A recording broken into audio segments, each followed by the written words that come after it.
Hi, my name is Kate and welcome back to my channel. Today I'm going to talk about the books that I read in February and March. I only read 8 in this 2-month period.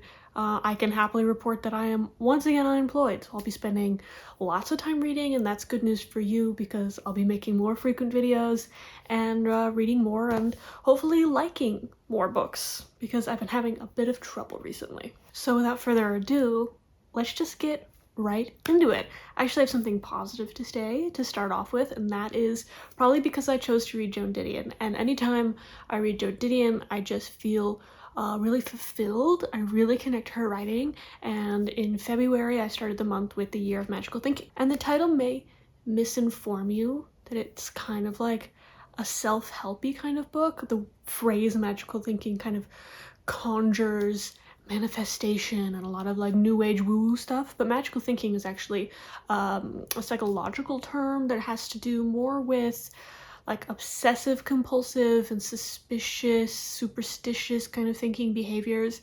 And this book was conceived in the year after Joan Didion's husband died, and she had this like pathological kind of grief.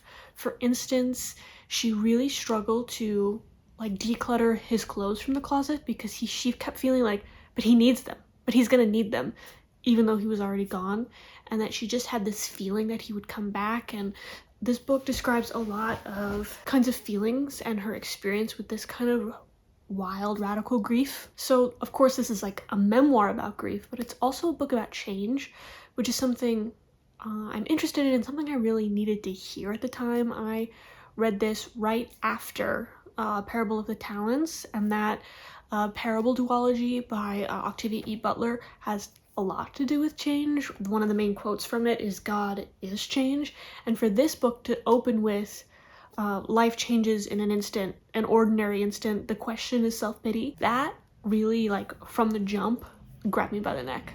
It's something I really needed to listen to and read, and I've been saying that to myself a little bit, especially now that I am once again unemployed, as you knew before. If you like writing as a craft, then Joan Didion is especially for you. The way she can assemble this like really impressive, raw, vulnerable piece of writing while also having it be so well crafted and curated, and each sentence is perfect, and it just feels like the epitome of good writing, and it does make me really jealous. However, it's nice to have, you know, a North Star every once in a while. Something I appreciate about this book is that you can read it over and over again and harvest different lessons. I first heard about this book because of a YouTube channel. This was a million years ago. It was Damon and Joe. They've since had a friendship divorce and they're making their own content now, but at the time they were making videos together, like lots of travel videos, and their mantra was shut up and go. And she was visiting her family in Brazil. She's Brazilian, and she was in the car with her family, and I think there was something to do with a carjacking, and she was shot, and I think her father was shot as well. And they ended up being fine, but she had gone to the hospital. She had to extract this bullet from her body, and it was like this really insane time for her. And her therapist recommended that she read The Year of Magical Thinking, and she said that it changed her life and completely changed her outlook.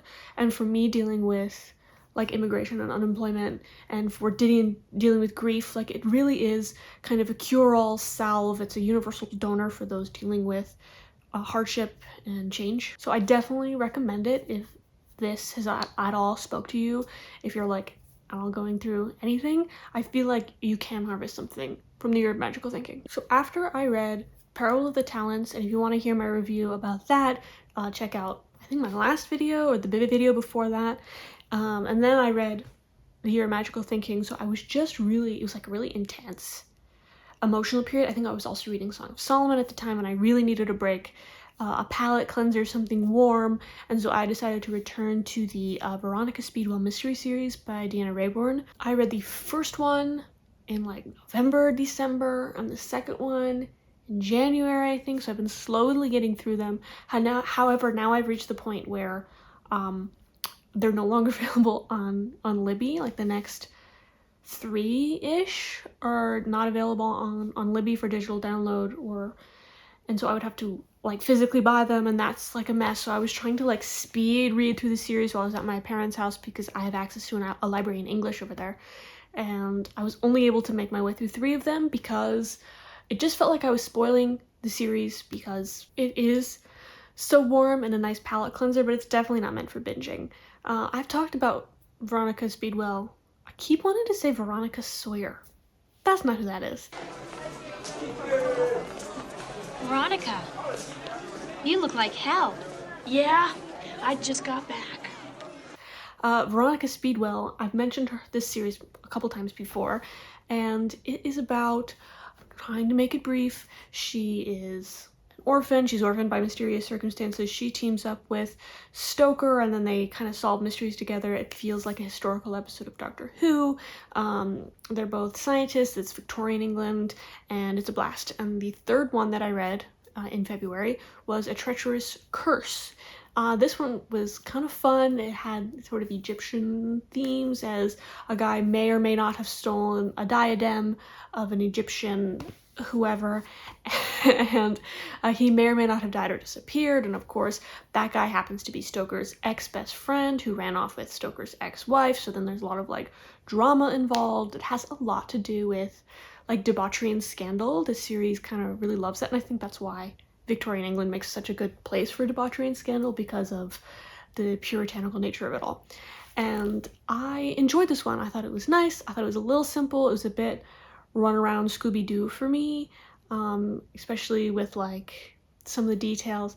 Like there's like an unmasking and a man in disguise, and is it a ghost or is it not really a ghost? You know, this kind of thing. Though I appreciated that it uncovered Stoker's backstory. That's what kind of makes it fun for me, is you get a backstory, but it does feel like a filler episode. I was at this point getting a little sick of them being in England, and I wanted them to go on adventures, especially because they're known as adventurers, that Veronica's been around the world twice.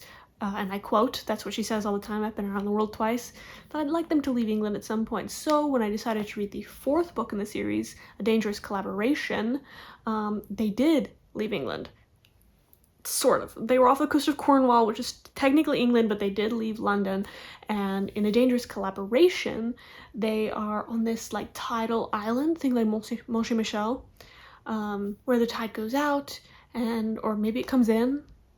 It's one of the two, where then the island is cut off from the mainland, and of course there's a storm and the seas are too rocky to get off of the island. There's a little village full of superstitious Cornish people, and there's this friend of Stoker's brother, and then there's this girl, and did she die or disappear? They love it. They love the did they die or disappear, which I find to be kind of a fun mystery too, and there's a bit more backstory for some more of the characters, and I think this has the best executed mystery for me in terms of pacing, in terms of atmosphere. Definitely atmospheric, kind of spooky castle on a mountain vibes. Not only is there a great mystery, but finally we're getting somewhere with the romance between Veronica and Stoker. It's, you know, I like a slow burn tension, but a girl can only handle so much. I mean, this is book 4. We're now like 1,000-ish pages into the relationship. Make them kiss, god damn it. Oh my god. It's a bit like the will they won't they, like what, Luke and Lorelai, or I was gonna say Carrie and Mr. Big, but I hate them, so scratch that. I think Luke and Lorelai is a better example.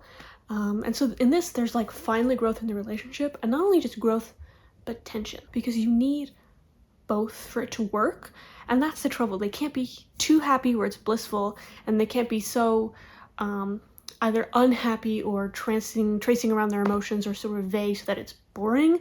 And for me, this is the perfect middle ground, where they're sort of teasing, giving each other the runaround. Do they hate each other? Do they love each other? And then finally there's a bit of resolution at the end of it. And it actually, like, my goal of reading the series, I want to kick my feet and giggle. And I was kicking my feet and giggling. I'm not showing you my feet. And so I definitely think that this is the best one of the series, and I was enjoying the series a lot until this point. I think the first 4 are really great. The trouble is with the 5th one. This one's called A Murderous Relation.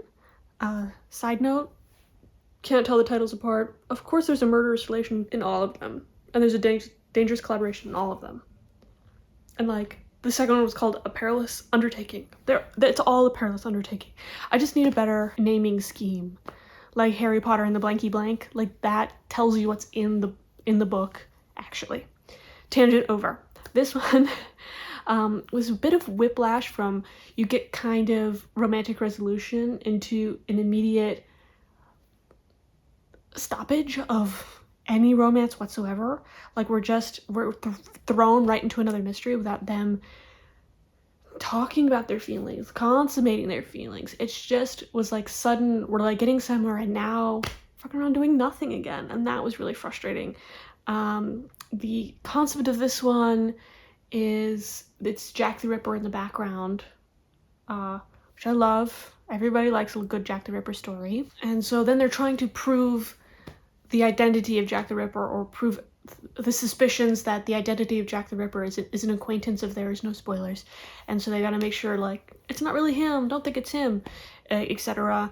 And they spend a lot of time kidnapped, they spend a lot of time at this party, and then that's really it. They're like in 2 or 3 locations the entire time instead of like a whirlwind adventure. So this one just irritated me a little bit, and I think that's because of the annoying thing they did with pacing the romantic relationship, and that if there was just more interest between the two of them, that's the only reason anybody's reading them, is for the, you know, tension and relationship between Veronica and Stoker, and for that to take a backseat, I think is a mistake.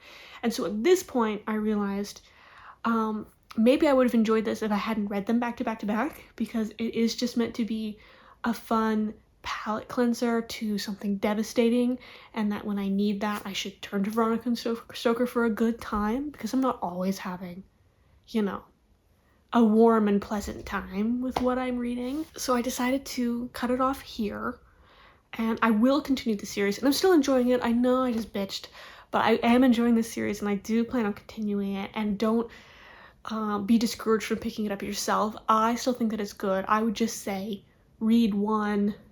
Like, for every 5 books you read one of these if you're a fast reader. So that's my thoughts on that.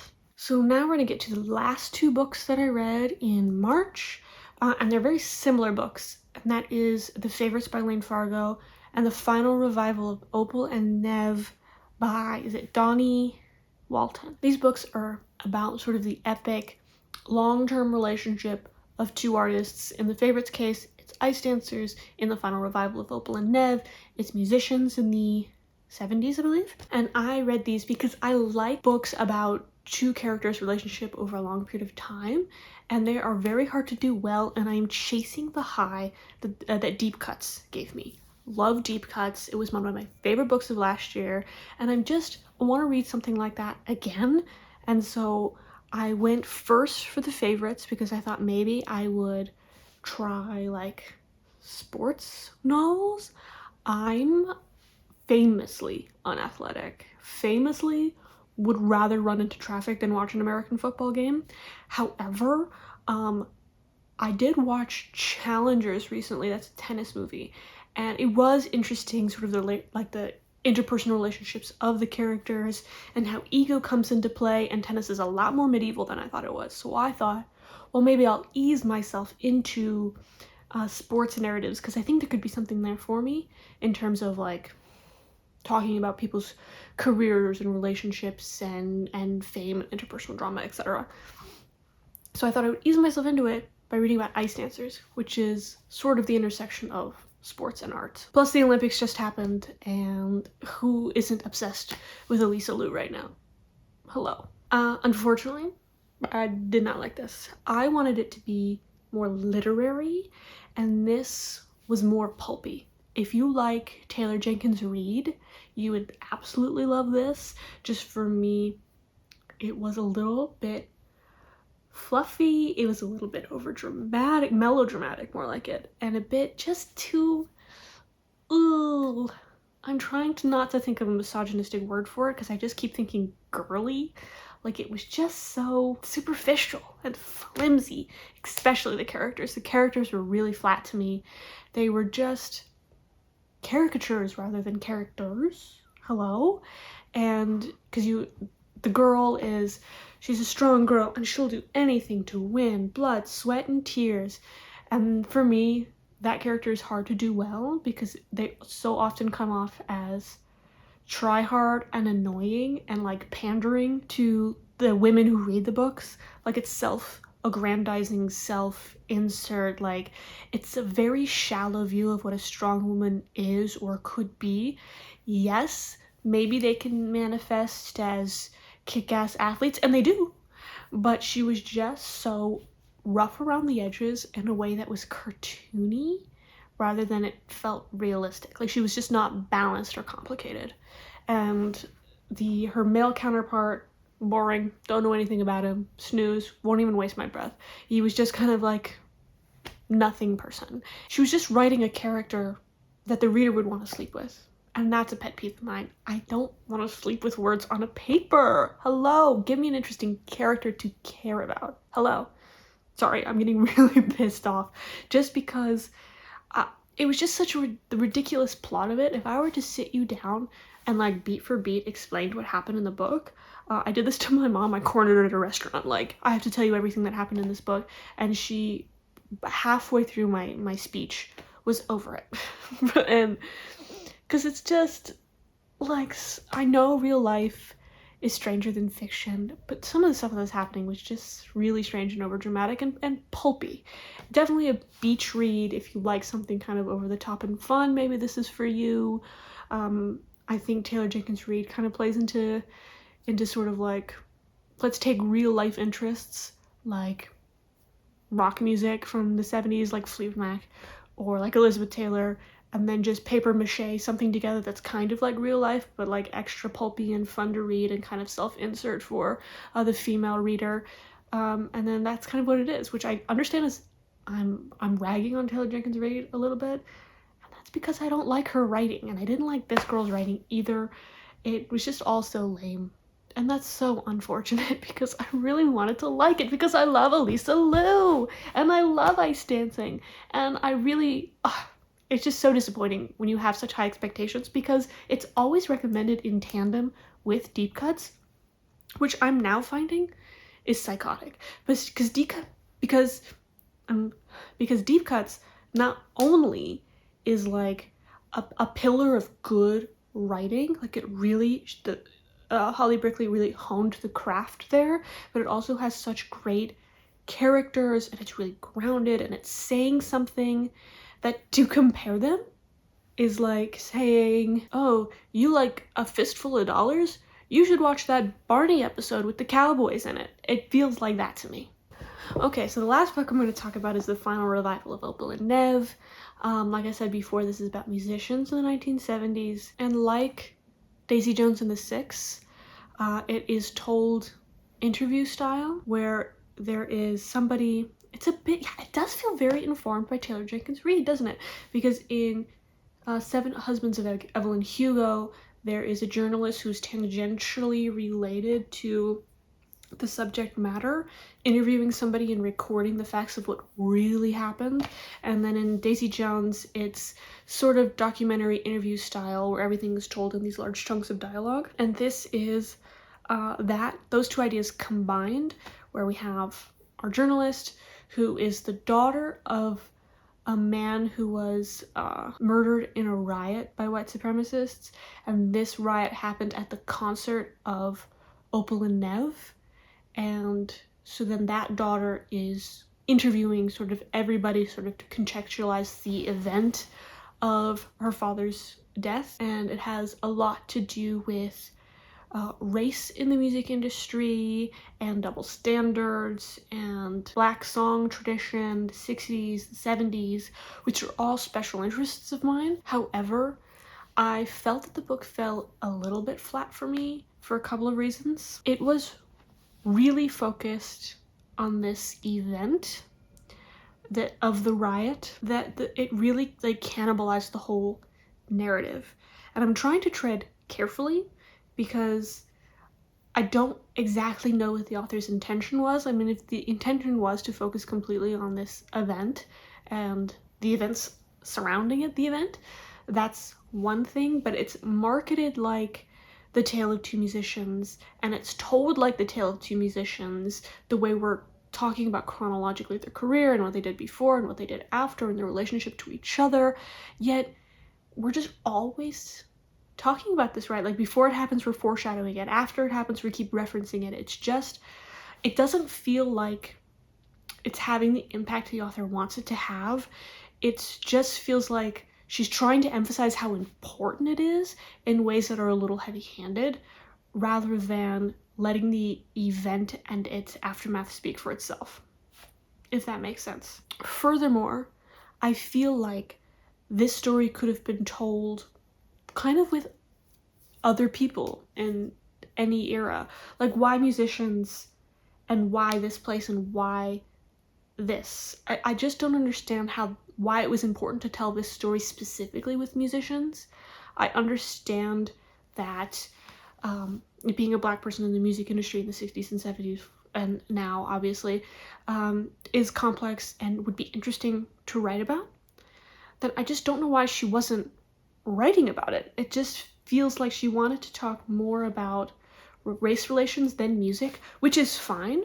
Then just talk about race relations. It just felt like she was kind of talking about music and kind of talking about race, and she wasn't doing a good job of balancing them and justifying why it was important to tell this story specifically with musicians, which is a little annoying to me because I picked this book up because I love music of the 60s and 70s, and I love hearing about people's career. It doesn't matter to me if it's fictional, I just eat that up. I'm personally writing a novel about musicians in the 60s and 70s, so I just was a little let down that we just didn't cover that in like an interesting way to me. And I also felt that the characters were a little superficial as well. I just didn't feel like they were real characters. I appreciate the things that were being said, but I guess I've heard them before, so it wasn't that. I wasn't really wowed by the narrative. I would be interested in reading something else from this author. I think this is a debut, I'm not sure. I would read something else from her. Of the two, I would recommend Opal and Neb over The Favorites because The Favorites was just too outlandish. However, this was just a little too boring. So I don't know what I'm left with. At the end of the day, it's just books, and we love reading. Thanks for listening. I talked a lot. My throat is dry, and you can expect some more videos from me very soon because your girl has some free time. The first thing I'm going to film is about all the physical books that I own that I have not read yet. So it's going to be a tour of my shelf. So if you're looking forward to that, then like and subscribe or whatever. And thanks for watching. And see ya. And bye. Okay, bye. Alright, bye.